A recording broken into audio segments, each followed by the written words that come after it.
I walked into the party holding my wife's hand. Across the room, her lover's wife tightened her grip on his arm. Our eyes met, just for a second, long enough for recognition to spark, long enough for the truth to breathe between us. Music pulsed, glasses clinked, laughter floated like it belonged to another world. Inside me, something went very still. My wife leaned close, smiling for the crowd. "You okay?" she whispered. I nodded. I was always good at that. Across the room, the other woman tilted her head, studying me, measuring me. I saw it then. She knew. She had always known. And now, somehow, we were here, together, four people orbiting the same lie. I felt it in my chest. Not pain, pressure. The kind that comes before a storm breaks or never does. My phone buzzed in my pocket. A single message from an unknown number. "We need to talk. Tonight." I didn't look at my wife. I didn't look at him. I looked straight ahead, lifted my glass, and smiled into the noise.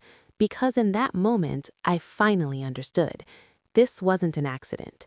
This was a reckoning. It hadn't started with proof. It started with absence. Late nights explained too quickly.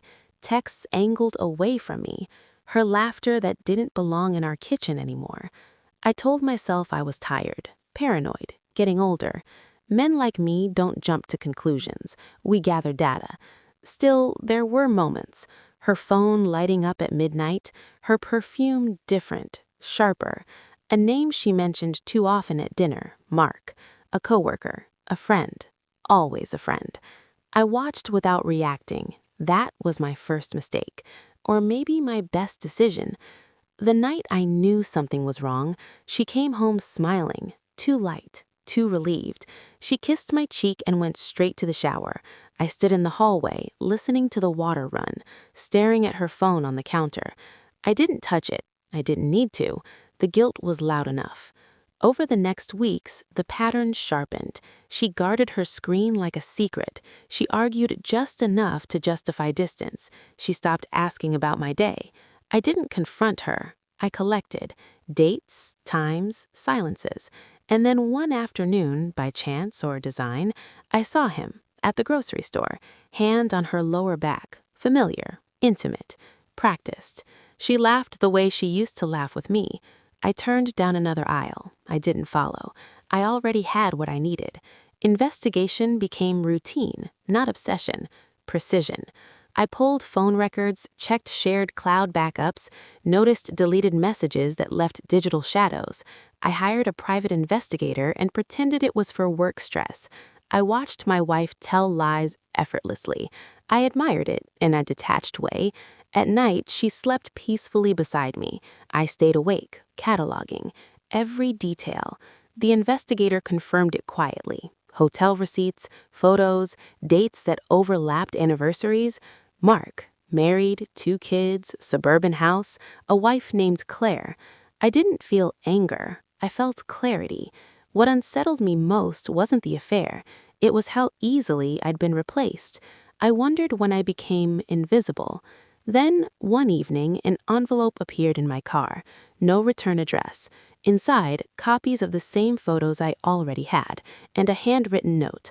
"I think they think we don't see." That's when I realized I wasn't alone. Claire and I were standing on opposite sides of the same wound. I texted the number back. "I know.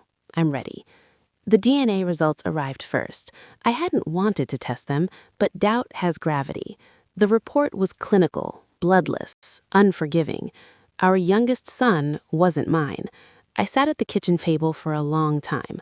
No tears, just the hum of the refrigerator and my own breathing. That night, I handed my wife the envelope.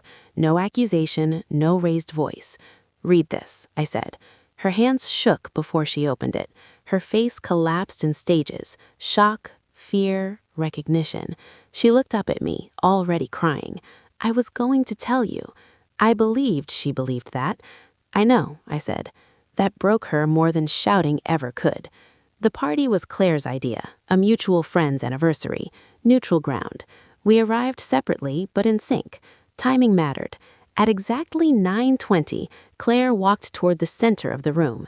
She raised her glass. "I want to thank my husband," she said, voice steady, "for reminding me that secrets always want daylight." The room laughed nervously. Mark froze. She turned to me. "Would you like to share?" I stepped forward. I didn't look at my wife. I looked at him. "I already know," I said calmly. "So does she. So does everyone now." Claire distributed envelopes, photos, reports, truth. Silence swallowed the room. My wife sobbed. Mark tried to speak, failed. I felt nothing. I handed Claire's hand, and then I let go. I moved out 2 weeks later, signed papers, changed locks, adjusted routines. I see my son. I love him. Biology stopped mattering the day truth arrived. People ask how I'm doing. I say fine. It's accurate.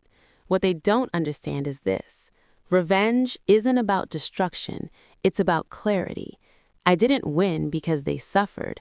I won because I walked away knowing exactly who I was and who I would never be again. Some betrayals don't break you. They sharpen you. And once sharpened, you don't bleed. You cut cleanly and leave.